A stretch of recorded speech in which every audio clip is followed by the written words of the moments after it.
Bonjour à toutes et à tous. Je me présente, je m'appelle Fatima Waraou. Je suis Louis Lacroix.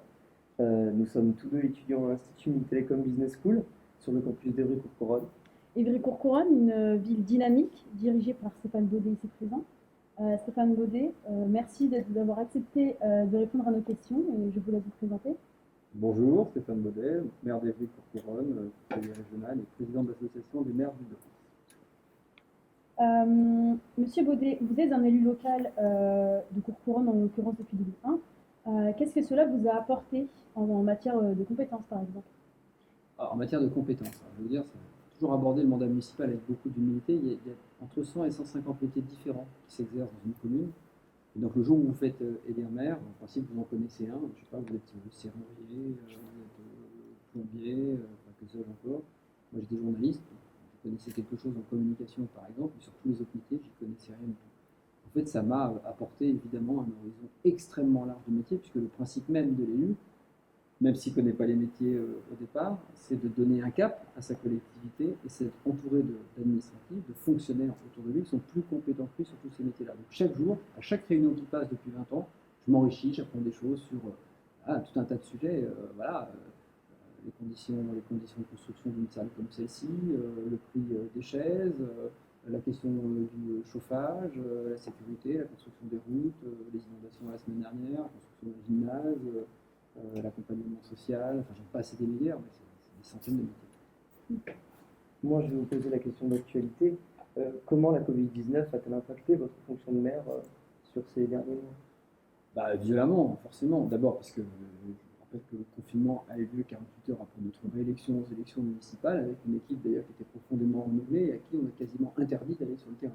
Pendant 6 mois, vous venez juste d'être élu et vous êtes coupé physiquement de vos administrés au moment même où par ailleurs ils ont énormément besoin de vous. D'abord il y a ça, une forme de rupture, vous sortez d'une campagne électorale, vous êtes sur le terrain tout le temps en contact avec les gens, puis d'un seul coup, hop, on vous enferme. Et puis après il y a la question de l'accompagnement de la crise sociale.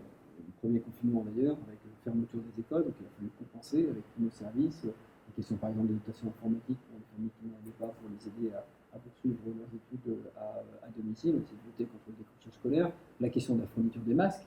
On est passé dans la phase vaccin, mais enfin il y a un an c'était les masques. Donc voilà, ça nous a bouleversé, la réorganisation du travail évidemment, et puis sous mon autre casquette de président de l'association des maires d'Île-de-France, des négociations en permanence avec l'ensemble des ministères sur l'application des confinements, des protocoles, etc.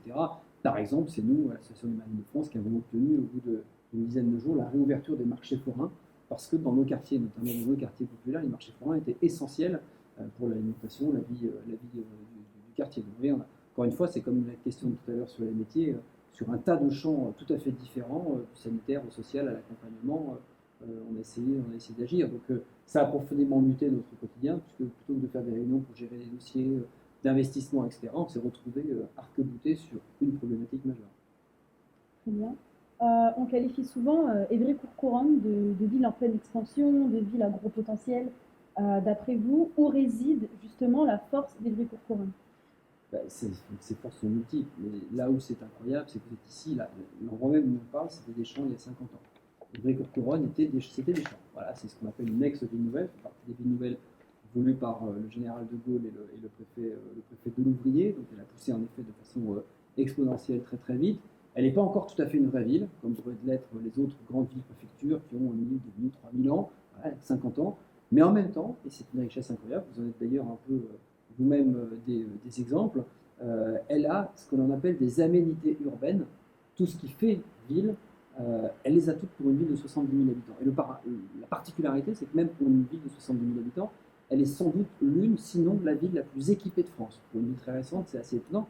Mais là où on est, là, dans le bâtiment étoile, on est dans un secteur où sur 1 km, 2 km carrés près, vous vous retrouvez avec une mairie, une préfecture, un département, 5 tribunaux, les 2 chambres consulaires, la chambre des métiers, la chambre de commerce, auxquelles vous ajoutez près de 20 000 étudiants, à la fois l'université d'Evry, 13 000 étudiants, 3 grandes écoles, dont la vôtre, il y a une TBS, mais ce n'est pas la seule, hein, il y a Télécom Sud Paris, il y a l'ENSI, il y a le cluster C19, il y a le biocluster Génopole qui est juste à côté, et puis vous surajoutez là-dessus une patinoire, une des 2 seules patinoires du département, il n'y en a quand même pas 50 000, hein, des cinémas, une piscine, 2 théâtres, scène nationale, une salle de spectacle de grande envergure de type Zénith de 3000 places qui est en cours de reconstruction, une desserte en matière de transport, le RERD aujourd'hui, mais demain, c'est en 2023, le T12 Express et le TZN4 en plus. Et vous voyez que pour une ville qui n'a que 50 ans, on a en fait dans son cœur de ville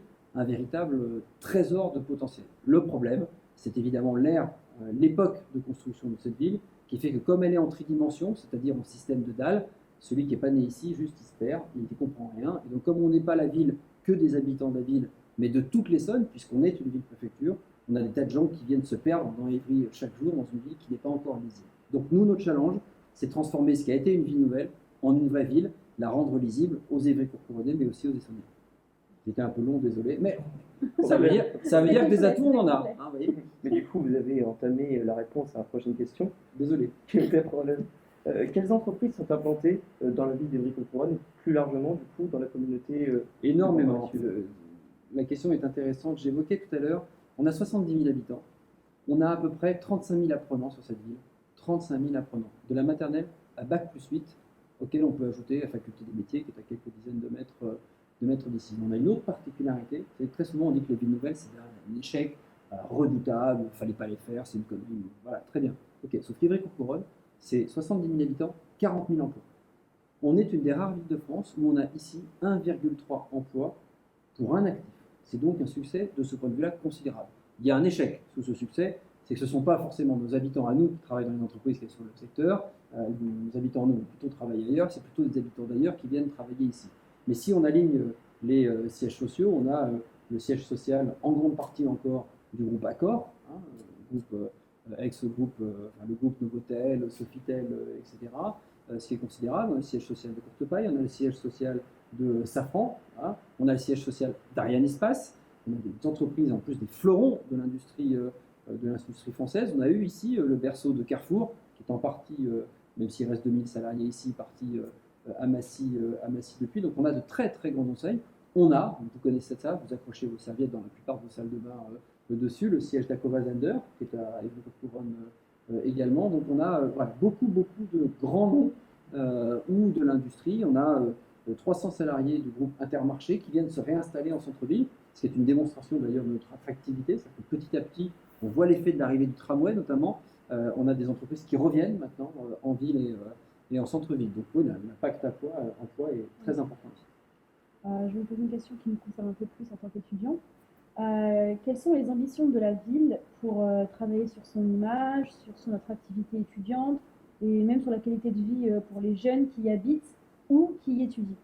Sur la question de l'image, je vais vous dire, je vais faire assez simple après tout ce que je vous ai dit, puisque ça fait système, oui. Hein, toutes ces aménités. Il faut qu'on transforme une ex-ville nouvelle en une vraie ville. Il faut qu'on devienne une préfecture. Oui. Voilà, dans la tête de tout le monde. Si vous étiez en province, par exemple, les habitants des villes voisines, Lys, Bondoufle, Villabé, tout ce que vous voulez, quand ils ont envie de se taper une bière le soir, ils viendraient dans la ville capitale. Ici, on ne fait pas ça. On ne vient pas dans le cœur d'Évry boire une bière. Voilà. On sera une vraie ville, une vraie préfecture quand on arrivera à cela. Donc, le premier élément pour nous, c'est de recréer la centralité, ce que j'évoquais tout à l'heure, rendre la centralité lisible.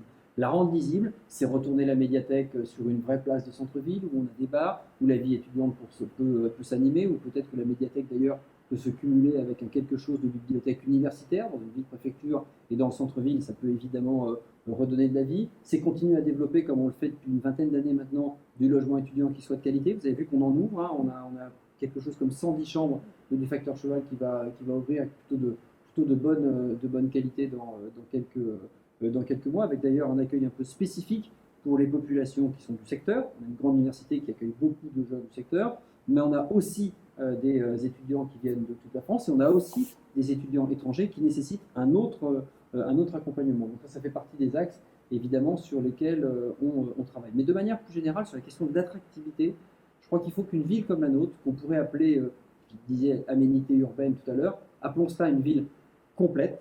Je crois qu'il faut qu'elle sorte de son image de ville de banlieue. En vérité, et c'est assez intéressant, quand on étudie un tout petit peu en termes de mouvements sociologiques les desiderata des trentenaires qui habitent en région parisienne, il y a une dizaine d'années, quand ils partaient à Montpellier, ils voulaient partir à Lyon, ils voulaient partir à Bordeaux. Maintenant, ils partent à Clermont-Ferrand, ils partent à Saint-Étienne, ils partent à Besançon. Des villes qui, in fine, n'ont pas grand-chose à nous envier, nous, Évry-Courcouronnes. C'est-à-dire que si on était une ville à 200 km de Paris, on serait super attractif. Voilà. Donc l'idée, c'est de se dire, et si au lieu d'être une ville de banlieue de plus, on n'était pas la première ville de province au sud de Paris, avec des parcs, la campagne à côté, l'ensemble des aménités que j'évoquais tout à l'heure, culturelles, touristiques, de loisirs, etc. Voilà. Ça, c'est un vrai jalon complémentaire d'image qui va venir s'adosser à l'arrivée des transports que j'évoquais en 2023. Donc c'est comme ça qu'on a l'intention de devenir encore plus attractif et puis évidemment de continuer le travail que l'on fait, ce que moi j'appelle, vous êtes INTBS, mais ce que j'appelle le campus évrien, c'est-à-dire l'ensemble de nos grandes écoles, universités, pour qu'elles fassent système. J'ai d'ailleurs pris moi la présidence de Génopole il y a 1 an et demi, je suis le premier maire d'Évry-Courcouronnes à présider le Génopole, pour que tous ensemble, avec notre centre hospitalier francilien, on fasse aussi attractivité pour nos grandes écoles, qu'elles aient non seulement envie de rester ici, mais qu'elles aient potentiellement aussi envie de s'agrandir. Du coup, moi j'ai une seconde question, toujours en rapport avec nous les étudiants. Y a-t-il des projets en commun entre les écoles du campus et la ville? Oui, on en a, par exemple, ça s'appelle, c'est un peu technique, mais c'est à travers ce qu'on appelle le contrat de plan État-région. Un contrat qu'on signe tous les 5, 6, 7, 8 ans entre la région, l'État, principalement d'ailleurs, qui sont les deux moteurs de ce type de contractualisation, mais sur lesquels les collectivités locales, ce qu'on appelle le bloc communal, l'agglomération ou la ville, peuvent venir porter. On a ici, par exemple, un projet très très fort de retournement de l'entrée de votre campus. Votre campus est enfermé, il est, lui en l'occurrence, par son entrée en impasse, en opposition géographique avec le centre-ville, qui est derrière. L'idée, c'est de rouvrir le campus en direction du centre-ville pour qu'on ait ce lien, pour que vous puissiez, vous étudiants, ne pas ressortir dans le cœur de la place des Fédérés, c'est-à-dire le quartier des Épinettes, quand vous sortez du quartier, mais pour aller directement dans le centre-ville, là où on a justement ces aménités urbaines de loisirs, de bars, de bibliothèques universitaires, etc. Ça, c'est typique des projets qu'on peut porter ensemble, comme par exemple l'amélioration du bâti, qui chez vous on est dans le bâtiment étoile, il est assez récent, j'étais déjà élu quand on l'a inauguré, mais sur les autres bâtiments, on a beaucoup de travail de rafraîchissement, de modernisation, de lutte contre la déperdition énergétique, enfin j'en passe, et des meilleurs. Et bien ça, typiquement, ça fait partie du travail qu'on a mené ensemble avec les directions d'école, avec la direction et la présidence de l'université, pour aller choper, vous avez entendu parler du plan de relance par exemple, des crédits du plan de relance pour travailler sur ces questions. On a obtenu, je crois que c'est 2 ou 3 millions sur le bâtiment Maupertuis, on a obtenu des crédits ici pour l'école. Donc c'est aussi par ce biais de contractualisation, et puis par le travail quotidien que je fais avec vos directeurs, directrices, pour qu'on crée du lien. Moi-même, d'ailleurs, j'organise 2 fois par an une réunion en mairie avec l'ensemble des représentants des élèves de toutes nos écoles pour aussi créer du lien, être à l'écoute de ce que peuvent être vos attentes à vous en tant qu'étudiants. Parce que je sais aussi que les écoles se font quand même une redoutable concurrence entre elles sur l'ensemble du territoire national. Donc c'est aussi à nous d'être attractifs. Pour être attractif, il faut que je sois capable de répondre à vos attentes du quotidien quand vous êtes Évry-Courcouronais pour 1 an, 2 ans, 3 ans, 4 ans. Merci beaucoup. Une question à laquelle vous avez en partie répondu quelques minutes auparavant. Comme vous le savez, les étudiants d'Institut Maine Télécom Business School proviennent de la France entière, parfois même de pays différents. Au final, ils vont tous se retrouver à Évry-Courcouronnes en septembre. Comment la ville d'Évry-Courcouronnes accueille-t-elle et intègre-t-elle ces étudiants? On a plein de dispositifs d'accompagnement. Il y a un accompagnement de visite pour découvrir la ville, y compris d'ailleurs ses richesses, y compris architecturales d'ailleurs. On a un patrimoine labellisé de grande qualité, des visites qui peuvent s'organiser en français, qui s'organisent également en anglais. Il y a la relation que j'évoquais ensemble avec l'ensemble de vos représentations étudiantes. Il y a le fait que moi je fais quand même la tournée des popotes à la rentrée systématiquement, parce que je reste quand même très à l'écoute des attentes, des évolutions, y compris d'ailleurs des évolutions de nos publics. Il y a les publics français que vous évoquiez sur les nouveaux élèves, on a aussi des publics étrangers qui mutent. On avait beaucoup de provenance, par exemple, d'Afrique subsaharienne. On a depuis quelques années une tendance Amérique du Sud, une tendance très forte Asie. Il faut regarder aussi parce que du coup, les comportements, les demandes en matière de logement, etc., sont assez différentes. On a également, nous, dans nos services, des services qui peuvent être à vos dispositions, surtout quand on est comme vous, des créateurs. Une TBS, c'est pas rien. On a des managers, on a de la création, on a d'ailleurs ici même des formes de congrès ou de concours de start-up sur un week-end, sur une semaine. Enfin, il y a des tas de choses qui se déroulent dans cette école qui sont assez extraordinaires, qu'il faut corréler avec ce qui se passe sur le cluster C19 dans le centre-ville. Donc on a évidemment cette co-animation, je dirais, à faire tous ensemble. Voilà, je pense que c'est ça aussi l'accompagnement. Et puis on a enfin la fabrique, qui est un de nos équipements jeunesse, qui est un équipement qui a comme particularité d'accompagner les jeunes quand ils ont des projets. Voilà, là pour le coup, sur le défrichage, l'accompagnement, avec le conseil des jeunes notamment. Voilà. Donc on a tout un tas de structures qui sont justement dans ce centre-ville, auxquelles pour l'heure votre campus tourne le dos, et qui dans un temps assez court, on l'espère, s'ouvrira directement sur le centre-ville. Du coup, je poursuis sur votre lignée. Quelles sont les opportunités d'emploi au sein d'Evry-Courcouronnes pour un étudiant qui, par exemple, voudrait cumuler un emploi et ses études ici? Elles sont assez majeures. Je le disais tout à l'heure, il y a 40 000 emplois sur le territoire. Il y a des emplois administratifs et para-administratifs, parce que nous sommes une ville préfecture. Il reste quelques emplois industriels quand même. On travaille au retour de l'industrie sur le territoire. C'est aussi pour ça que j'ai pris la présidence de Génopole. C'est que la Génopole, c'est la recherche, c'est le médicament. Moi, je me bats pour que le médicament, une fois qu'on a trouvé les molécules, on le fabrique ici. C'est une forme d'industrialisation moderne qui peut aussi donner de l'emploi. Et puis après, pour des étudiants, il y a la question des jobs. Il y a emploi, il y a job. Il y a l'accompagnement de celles et ceux qui veulent monter des startups. Comment et dans quelles conditions on les accompagne, dans quelles conditions on les incube. On a des pépinières d'entreprise, on a des accompagnements, notamment à Génopole avec Starter, pour ne citer que cet exemple. Donc on a des dispositifs sur le secteur qui peuvent vous accompagner. Et puis après, on a, par le fait d'être une ville capitale, par exemple au grand centre commercial, on a aussi des jobs, des vrais jobs. Voilà. Ma fille, elle travaille dans une boulangerie, on a des magasins de vêtements, enfin ces petits trucs complémentaires, des boulots de serveur, de serveuse. Ça peut ne pas paraître gratifiant, mais dans la vie d'un étudiant, ça peut changer la vie, ça peut payer une partie du logement, ça peut payer une partie des vacances. Et là, pour le coup, ici, il y a une offre assez puissante. Très bien, merci. Quels sont les loisirs et les infrastructures, donc outre les opportunités d'emploi, au sein de la ville pour que les étudiants puissent se divertir? Sont considérables, je les évoquais tout à l'heure, une patinoire, une piscine, 200 mètres d'ici, un grand cinéma qu'on va entièrement réhabiliter, la patinoire aussi d'ailleurs. On a des tas d'aires en accès libre sportive, on a des stades, on a des gymnases. Il y a les arènes qui sont en cours de restructuration, c'est une salle de spectacle, notamment de concerts populaires, des très, très grand nombre. Pour celles et ceux qui ont par exemple vu le concert privé de Lenny Kravitz sur Canal+, il a été tourné ici. Donc on a quelques noms qui ne sont pas déconnants, qui viennent jouer ici assez régulièrement. On a une scène nationale, d'un point de vue culturel, on a un conservatoire régional, enfin, on a une richesse d'équipements. Je cite assez rarement le conservatoire régional, ce qui est un tort, sur un périmètre très très court. Je ne suis pas certain qu'il y ait beaucoup de loisirs qu'on apprécie faire, qu'on ne pourrait faire. Et puis par ailleurs, il y en a un autre, qui est une particularité, une carte de visite très Évry-Courcouronnes pour le coup, et qu'on va déployer encore plus dans le centre-ville, c'est qu'ici on assume notre culture urbaine. Ici on a des rappeurs de grands noms qui émanent de notre territoire. On a des grands groupes de musique aussi, des années 80-90, ça vous dira peut-être rien par rapport à vos générations, mais les Silmaris, qui fêtent les 20 ans de leur succès, il va y avoir du sport, ça vient d'ici. Il y a les Mister Gang, il y a l'invention des Yamakasi, c'est ici, c'est né ici, voilà, avec ce que l'on a créé il y a quelques années avec Manuel Valls, qui s'appelle l'Académie du déplacement, donc l'ADD, voilà, qu'on va remettre dans la rue aussi en centre-ville. Et ça, ce sont des pratiques pour le coup très spécifiques, très urbaines, sur lesquelles on a peut-être un temps d'avance sur d'autres. On a été longtemps, mondialement, un spot du skate. Ça peut faire marrer le skate, mais le skate devient discipline olympique aux Jeux Olympiques de Paris en 2024. Ça fait tout de suite moins rire. Donc on a aussi ces pratiques-là qui sont très urbaines et sur lesquelles on est très très fiers. Et puis pour celles et ceux qui se baladent dans la ville, vous avez vu en matière de street art aussi, on développe énormément de street art, on a des parcours dans la commune qui valent quand même leur présence locale.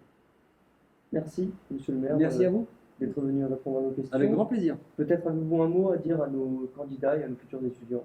Ben, venez ici, regardez derrière leur masque le sourire de deux étudiants qui sont à Évry-Courcouronnes. C'est le plus bel exemple. Venez nous voir ici.